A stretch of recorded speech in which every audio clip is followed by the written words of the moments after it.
اعوذ باللہ من الشیطان الرجیم بسم اللہ الرحمن الرحیم المنافقون والمنافقات منافق مرد منافق عورتیں بعضهم من بعض ایک دوسرے کا حصہ ہیں، یامرون بالمنکر منکر کا حکم دیتے ہیں، ینہون عن المعروف معروف سے منع کرتے ہیں، یقبضون ایدیہم اپنے ہاتھوں کو بند رکھتے ہیں، نسوا اللہ فنسیہم وہ اللہ کو بھول گئے، اللہ پاک ان کو بھول گیا۔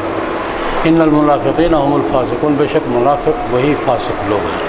وعد اللہ المنافقین اللہ کے نے وعدہ کیا منافقین سے، منافقات سے اور کفار سے، نار جہنم خالدین فیہا جہنم کی آگ کا ہمیشہ رہنے والے ہوں گے، اس میں ہی وہی کافی ہے ان کو۔ لعنہم اللہ اللہ پاک نے ان پر لعنت بھی فرمائی ہے، ولہم عذاب مقیم ان کے لیے عذاب ہے دائمی۔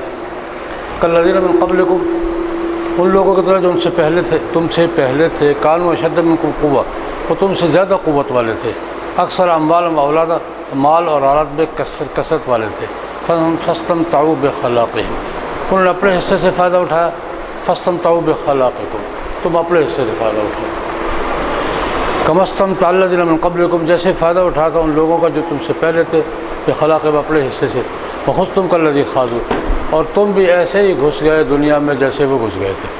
اولئک حبطت اعمالہم فی الدنیا والآخرہ وہ لوگ ہیں جن کے اعمال حبط ہو گئے دنیا اور آخرت میں، اولئک هم الخاسرون وہ لوگ ہیں خسارہ اٹھانے والے۔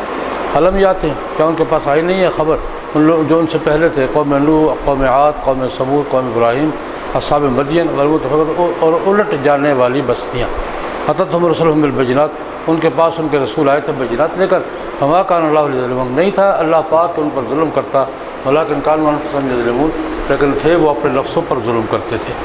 والمؤمنون والمؤمنات مومن مرد مومن عورتیں بعضهم اولیاء بعض ان میں ایک دوسرے کے دوست ہیں، یامرون بالمعروف معروف کا حکم کرتے ہیں، ینہون عن المنکر منکر سے روکتے ہیں، یقیمون الصلاۃ نماز قائم کرتے ہیں، یؤتون الزکوٰۃ زکوٰۃ ادا کرتے ہیں، یطیعون اللہ ورسولہ اطاعت کرتے ہیں اللہ کی اللہ کے رسول کی، اولئک وہ لوگ ہیں سیرحمہم اللہ اللہ پاک ان پر رحم فرمائیں گے، ان اللہ عزیز حکیم بے شک اللہ پاک غالب ہے حکمت والا۔ وعد اللہ المؤمنین والمؤمنات اللہ پاک نے مومن مردوں عورتوں سے وعدہ کیا ہے جنات کا، تجری من تحت الانہار جن کے نیچے نہریں بہتی ہیں، خالدین فیہا ہمیشہ رہنے والے ہوں گے اس میں، مساکن طیبہ اور پاکیزہ مکانات، فی جنات عدن عدن کے باغات میں، ورضوان من اللہ اکبر اللہ کی رضا جو سب سے بڑی ہے، ذالک هو الفوز العظیم یہ ہے وہ اصل کامیابی بڑی کامیابی۔ منافقین کا ذکر ہوا، منہم کچھ وہ ہیں کچھ وہ ہیں کچھ وہ ہیں کچھ وہ ہیں، ان کی حرکات کا ذکر ہوا، لیکن اللہ تبارک و تعالیٰ نے اور جناب نبی کریم صلی اللہ علیہ وسلم نے منافقین کی گنتی نہیں کی، منافقین کے نام نہیں لیے، جہاں بھی ذکر کیا علامتوں سے ذکر کیا۔ قرآن پاک میں کہیں بھی منافقین کا ذکر کیا ہے، کچھ افراد کے نام آئے ہوں گے احادیث میں دو چار کے، لیکن منافقین کے نام نہیں آئے، منافقین کی گنتی نہیں کی۔ کیا مطلب؟ کہ اپنے اندر رکھ کے ہی ان کا علاج کیا ہے، ان کو الگ گروپ نہیں بننے دیا۔ یہ حکمت عملی کا ایک حصہ یہ تھا، ان کو الگ تشخص اختیار نہیں کرنے دیا، کیونکہ الگ ہو گئے تو پھر تو گروپ بن گیا نا، پھر تو چل سو چل۔ یہ حکمت عملی کا بڑا حصہ یہ تھا کہ منافقین کی نہ گنتی کی ہے، کون کون کون کون کون کون منافقین کے نام بھی نہیں لیے، حتیٰ کہ وہ منافقین 14 جنہوں نے نبی کریم صلی اللہ علیہ وسلم کو گھیرے میں لے کر قتل کرنے کی سازش کی تھی، گھیرے میں لے لیا تھا، ان کے نام بھی حضور نے سوائے حضرت حذیفہ کے کسی کو نہیں بتائے۔ کیوں؟ یہ حکمت عملی تھی کہ الگ دھڑا نہ بن جائے، ان کے ساتھ جو کچھ کرنا ہے پردے میں کرو۔ یہ یہاں بھی علامتیں ذکر کی کہ منافقین کا ذکر، تو منافقین کون ہیں؟ علامتیں مومنین اور منافقین کے درمیان کچھ علامتوں کا ذکر کیا کہ ایسی علامتوں والے مومن ہیں، ایسی علامتوں والے کافر ہیں، تاکہ جس سے سمجھنا ہے سمجھ جائے، اور الگ کر کے ان کے سامنے کھڑا نہیں کیا۔ یہ اللہ پاک کی حکمت عملی تھی۔ منافق مرد اور ایک دوسرے کا حصہ ہے بھائی، ان کی بڑی علامتیں کیا ہے؟ جب بھی کام کہیں گے تو منکر کی بات ہی کریں، معروف سے روکیں گے، ہاتھ بند رکھیں گے، یقبضون ایدیہم، پیسہ جیب ڈھیلا نہیں کریں گے. جیب ڈھیلا جب دیکھ لو خرچ کرنے میں کون آگے ہے کون پیچھے ہے، کون مٹھی بند رکھتا ہے، یہ علامتیں بیان کریں. نسوا اللہ فنسیہ، اللہ پاک کو بھول گئے، اللہ پاک بھی ان کو بھول گیا. یہ محاورہ ہے، اللہ پاک بھولتا نہیں کسی کو. یہ نسیان کی بیماری انسان کو ہی ہے، اللہ کو نسیان نہیں ہے. لیکن مطلب یہ کہ نظر انداز کریں. ان المنافقین هم الفاسقون، منافق فاسق لوگ ہیں. اللہ پاک نے منافقین، منافقات سے اور کفار سے یہ بتایا کہ منافقین اور کفار کا ٹھکانہ ایک ہے.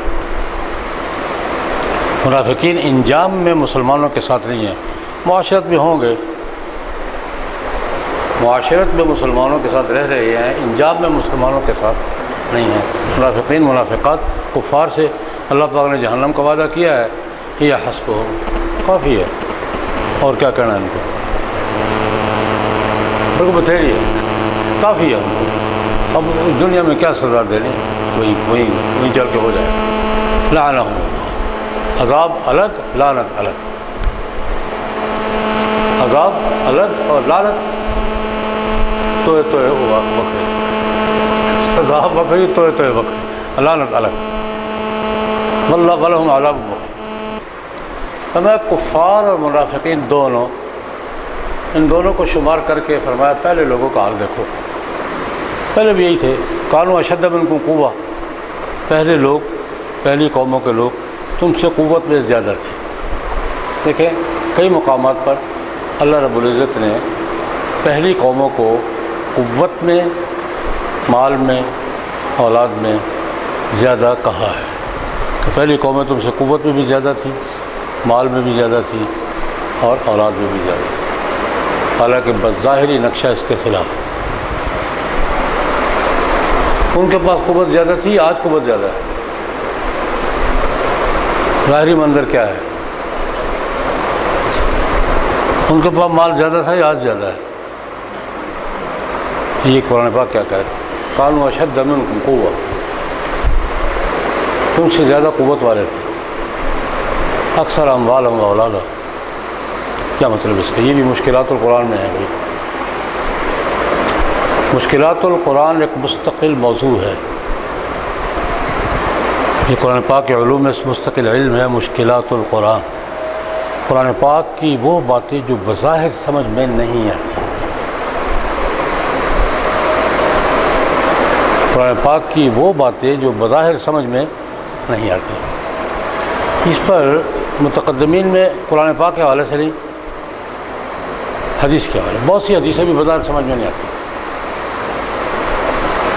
بہت سی حدیثیں بھی بظاہر سمجھ میں نہیں آتی، ظاہر کے خلاف دکھائی دیتی ہیں، اس لیے اعتراضات بھی ہوتے ہیں. تو احادیث کی مشکلات پہ سب سے مفصل اور سب سے پہلے کس نے کلام کیا تھا؟ علماء کرام.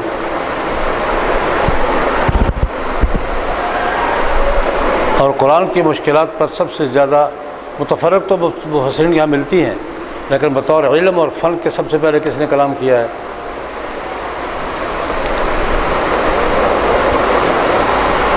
الیس منکم رجل خبیر. ہاں جی،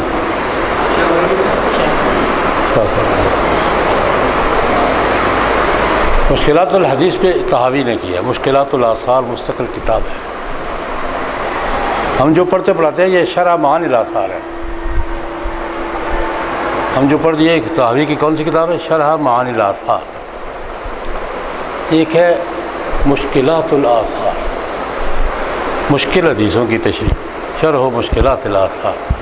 مشکل حدیثوں بڑی مفصل کتاب ہے. اور طحاوی کی ایک مختصر الطحاوی، وہ فقہی متن ہے. طحاوی صرف یہ کتاب نہیں ہے، طحاوی بہت کچھ ہے. یہ کتاب جو ہم پڑھتے ہیں یہ شرح و معانی الآثار، احادیث کے مفہومیت تضادات کو رفع کرنے کے لیے. جو فقہی تضادات ہیں وہ بھی حدیث پڑھتے ہیں. یہ بھی امام یہاں اس پہ کسی شرح معانی الآثار میں کس موضوع میں بات کی ہے کہ سارے فقہا حدیث ہی پڑھتے ہیں نا. یہ جو بظاہر تعارض نظر آتا ہے اس کی تطبیق کرتے ہیں. اور شرح مشکل الاثار کہ وہ احادیث جو بظاہر عقل کے خلاف اور کامن سینس کے خلاف واقع کے خلاف اس کی تشریح کرتے ہیں. اور مختصر الطحاوی میں کیا ہے؟ حنفی فقہ کا مذہب قدوری کی طرز پہ، کنز کی طرز پہ. مشکلات القرآن پہ سب سے پہلے منظم کام کیا علامہ انور شاہ صاحب. ان کی کتاب کا نام ہی مشکلات القرآن ہے. ان کی کتاب کا نام ہی کیا ہے؟ مشکلات القرآن. قرآن پاک میں بیسیوں نہیں، انہوں نے تو بہت لمبی کھینچ دی ہیں، مگر بیسیوں آیات ہیں جو اس طرح کی. یہ تو سمجھ میں آئی ہے نا کہ کلذی اشد منکم قوۃ، ان سے زیادہ قوت والے تھے، حالانکہ قوت اب زیادہ ہے. کیا مطلب اس کا؟ دیکھیں ایک تھوڑا سا فرق کرنا پڑے گا. شخصی قوت ان میں زیادہ تھی، اسباب کی قوت ہم میں زیادہ ہے. آج سے 100 سال پہلے لوگ 20 میل پیدل کر لیتے تھے نہیں کر لیتے تھے. اب یہاں سے شیرامال باغ جانا مسئلہ ہے. پہلے لوگ نارمل روشنی اندھیرے میں کام، میرے بچپن تک تو تھا کہ بلب زائد چیز سمجھی جاتی تھی. ضرورت کے وقت دیا جلاتے تھے. آپ اتنا اندازہ کر، دیے ہوتے تھے، موم بتی ہوتی تھی. میں نے خود لالٹین کی روشنی میں پڑھا ہے. یہ بلب تو بہت بعد میں ہے. لالٹین کی روشنی میں، دیے کی روشنی میں، یہ مٹی کے تیل کا دیا ہوتا تھا یا اس کا ہوتا تھا سرسوں کے تیل کا، اور موم بتی. میں نے اس میں پڑھا. اور اتنا فرق دیکھ لیں کہ ہم لالٹین کی روشنی میں مطالعہ کیا کرتے تھے کتابوں کا. اب میرا پوتا ہے چھوٹا، کمرے میں ایک وہ ٹیوب جل رہی ہو نا، کہتا دادا ابو دوسری بھی جلون دے رہا ہے. اب بڑا اس بلب میں بھی گزارا نہیں ہوتا، نظریں کمزور ہو گئی. جسمانی قوا کمزور ہوتے جا رہے ہیں. جسمانی قوا کیا ہو جاتا؟ جو سہولتیں بڑھتی جا رہی ہیں جسم کمزور ہوتے جا رہے ہیں. بات سمجھ آئی ہے؟ جو اسباب بڑھتے جا رہے ہیں. پہلے عورتیں خود ہی چکی پر دانے پیستی تھی، خود ہی آٹا گوندتی تھی، خود ہی پیڑا کرتی تھی، خود ہی روٹی پکاتی تھی. گھر کی عورتیں چکی پر آٹا بھی خود ہی پیستی تھی. اب گوندنے کے لیے مشینیں ہیں، پکانے کے لیے بھی مشینیں ہیں. صرف لقمہ منہ میں ڈالنے والی مشین نہیں آئی. اب کسی کو کہو چکی پیسے، کہہ کے دیکھو، نہیں کہہ کے دیکھو ذرا. بات سمجھ آئی ہے؟ اشد قوتاً کا معنی جسمانی قوتیں، جسمانی قوا پہلے مضبوط ہوتے تھے. جو اسباب بڑھتے جا رہے ہیں جسمانی قوتیں کمزور ہوتی ہیں. میں نے خود میں زیادہ لمبا سال 20-25 سال کی بات، ہڑتال تھی گکھڑ سے، رہائش میری گکھڑ میں تھی 80 تک. جمعہ پڑھانا تھا گجرانوالے. صبح سڑک پہ کوئی شہر نہیں، سائیکل تک نہیں، پورے ملک کی ملوگیر ہڑتال تھی. میرا ایک ساتھی کل بھی مجھے ملا پرسوں، کہاں کل صبح لطیف بٹ، ہلو ساجی شہر جانا تو پوری سواری، چلو چلیے. گکھڑ سے چلا ہوں، گجرانوالے کا جمعہ پڑھایا. جمعہ پڑھا کے 3 میل لمبے جلوس کی قیادت بھی کی ہے. یہ بھی کی بات ہے. اب مجھے کوئی کہے شیرامال آباد پیدل جاؤ تو میں کوئی جاتا ہی نہیں. یہ قوت سمجھ میں آئی ہے؟ جسمانی قوتیں ان کی مضبوط تھیں، اسباب نہیں تھے. اسباب ہمارے پاس مضبوط ہیں اور جسم ڈھیلے پڑتے جا رہے. اکثر مال ان کے زیادہ تھے. اب مال زیادہ ہیں، ضروریات بھی زیادہ ہیں، ضروریات سے زائد مال ہمارے پاس نہیں ہوتا. ان کے پاس پڑے رہتے تھے، زمین میں دبا دیتے تھے سونا چاندی، بھول بھی جاتے تھے کہ کہاں دبایا تھا. اب کوئی 10 روپے بھی بھولتا ہے، کوئی 10 روپے بھی ضرورت سے خالی ہیں.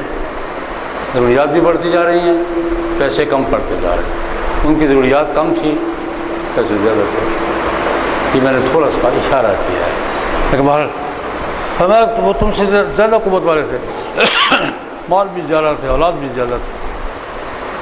اب تو کہتے ہیں تھوڑی کرو، اولاد تھوڑی کرو، دو ہی کم، بچے دو ہی اچھے. وہ گنتے بھی نہیں تھے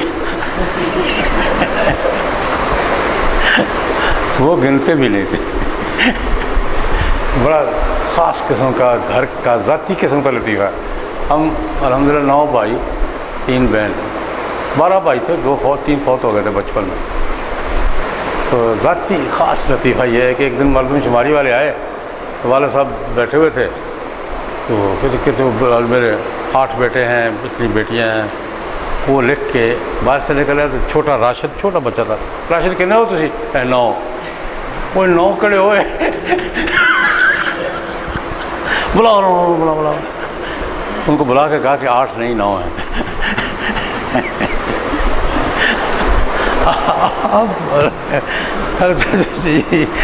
فرمایا کہ کل الذین کانوا من اشد منکم قوۃ اکثر اموالا واولادا فاستمتعوا بخلاق. انہوں نے اپنا حصہ وصول کر لیا، تم اپنا حصہ وصول کر دو. خلاق ملا خلاق لو فی الآخرہ، آخر میں کوئی حصہ نہیں. اپنا حصہ وصول کر گئے، تم اپنا حصہ وصول کرو. کما استمتع الذین من قبلکم بخلاق خذتم کالذی خاضوا. جیسے وہ دنیا میں گھس گئے تھے تم بھی گھس گئے.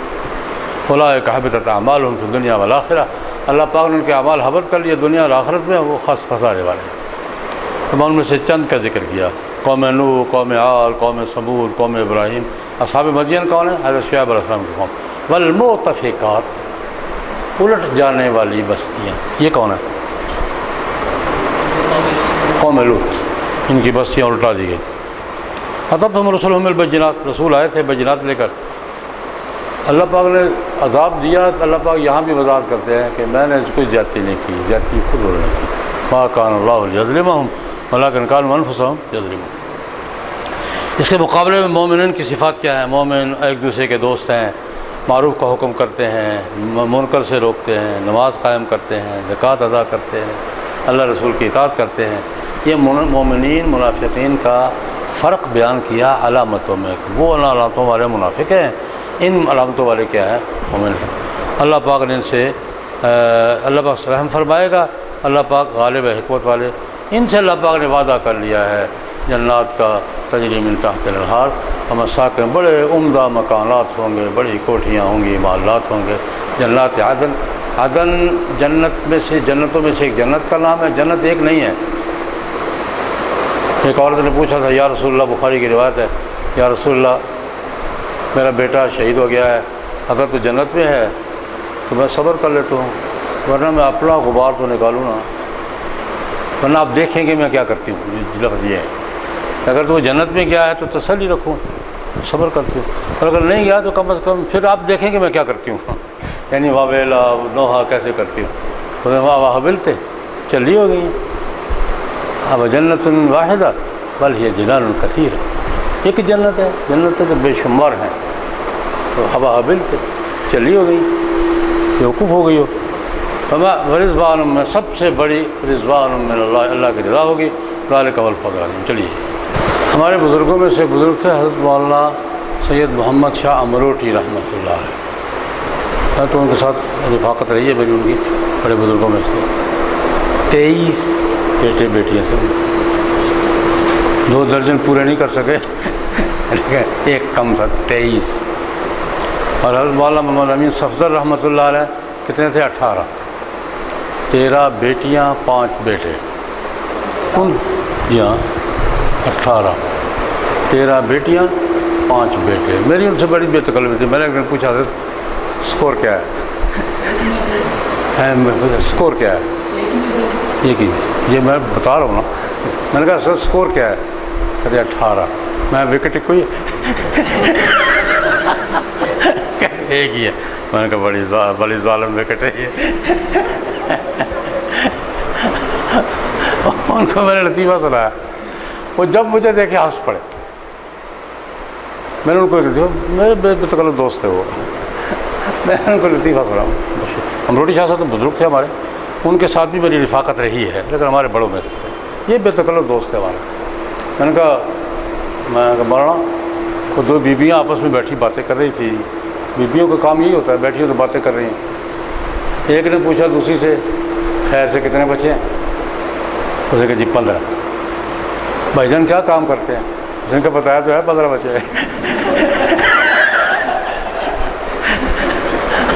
تو ماسٹر صاحب جب دیکھ رہے تقریر میں بھی ہنس پڑے مجھے دیکھ کر، بولے جی بھائی